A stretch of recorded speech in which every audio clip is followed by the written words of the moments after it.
Hey guys, I wanted to make a short video to give you some info on the Necropolis League of Path of Exile and how to use corpses, what corpses to collect, and how to do corpse crafting. So you can see I'm in the morgue here, and my morgue is completely full of bodies. You might be in in a similar situation after completing the campaign and collecting all the bodies on the way, and you don't know what to do with them. So if you are just getting started, here's the tips that I'd recommend. First, I would plant all your unique family corpses on a side where they won't get in the way. That'll get them out of your inventory and give you more space. Second, I would have a craft going with modifiers that apply to your class, even if you don't know what you're doing in crafting yet. And third, I would take the high tier mods and I would leave the lower ones. Now, before I get into the tips, we're in the morgue here. The way you get to the morgue is just by accessing the waypoint, and there will be a button for the Necropolis. And this is where you have your graveyard where you can plant bodies. The Undertaker's here. They'll sell you coffins if you want to store bodies. And you can store bodies by going inside here, and all your bodies are displayed here. Now, getting into the tips, first of all, I would plant the unique family bodies in a side of your graveyard where they're not going to get in the way. So over here, you can see I've planted my unique bodies. I've got the Navalius is here and the Freysia is here. Now, one tip, I messed up here. You actually want to leave a row in between families because I've trapped myself here. I can't plant a body here of a unique. You can see can't bury any corpse here because it would link two incompatible corpses. I can't put a Gratis here, but I also can't put a Navalius or a Freysia here because the other family is going to be blocking it. So I've either got to complete the Freysia family or scrap these bodies and plant them somewhere else. So when you're planning your unique bodies, make sure you leave a space in between so you don't run into this issue.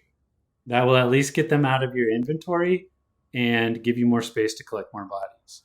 Now, the second tip, I would have a craft going at all times with modifiers that apply to your class, and I'd put that in another side of the graveyard.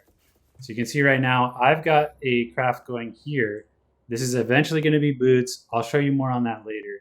But you can have a craft running for your class. I play EA Ballista, so I might target fire. I might target life. I might target resistances, whatever it is that you need.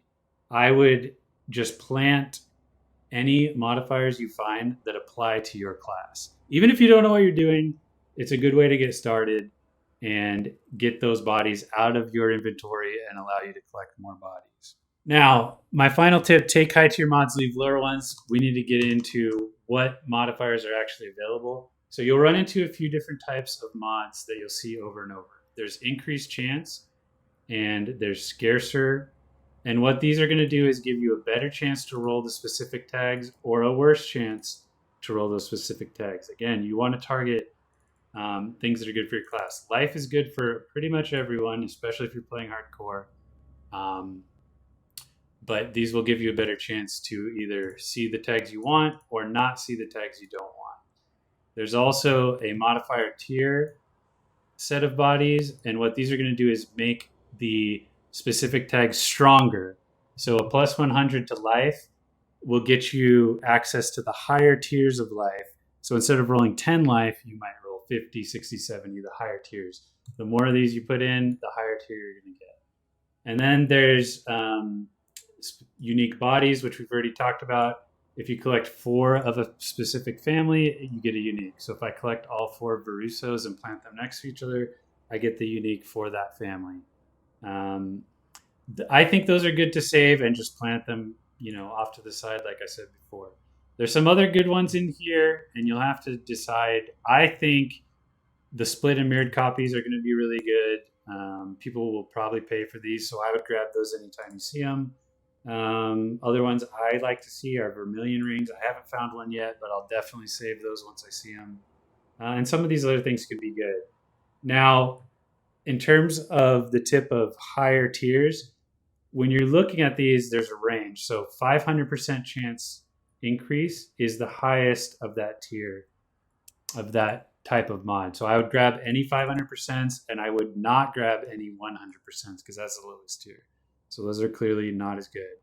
Again, if you pull a 100% life or 200% life, I would just immediately plant that in your graveyard on a craft that you're working on. Again, on the modifier tiers, I would grab any plus 100 because those are the strongest tiers. Someone might want to buy that if you're in trade.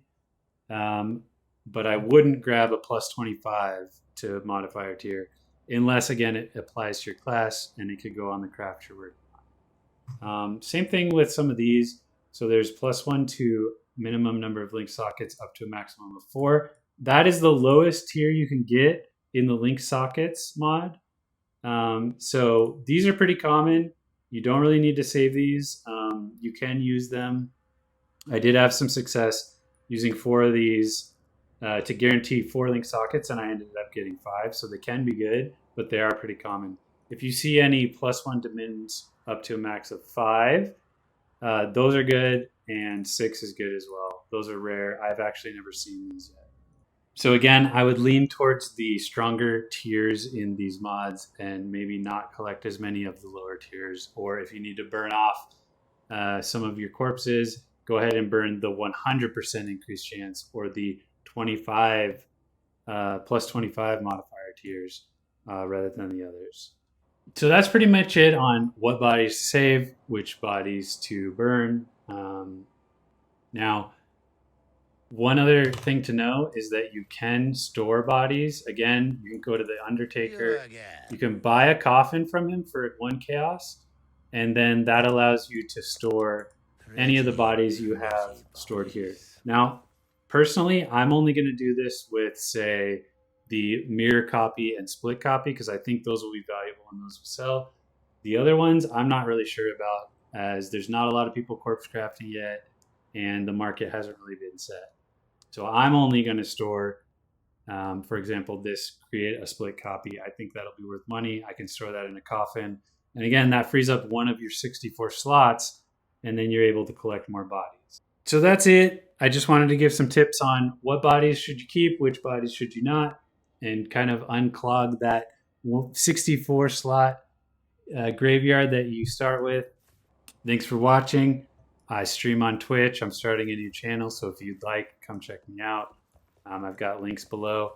If you want a further explanation on graveyard crafting, Grimro did a great video, and I'll post that link in the description below for you to check out as well.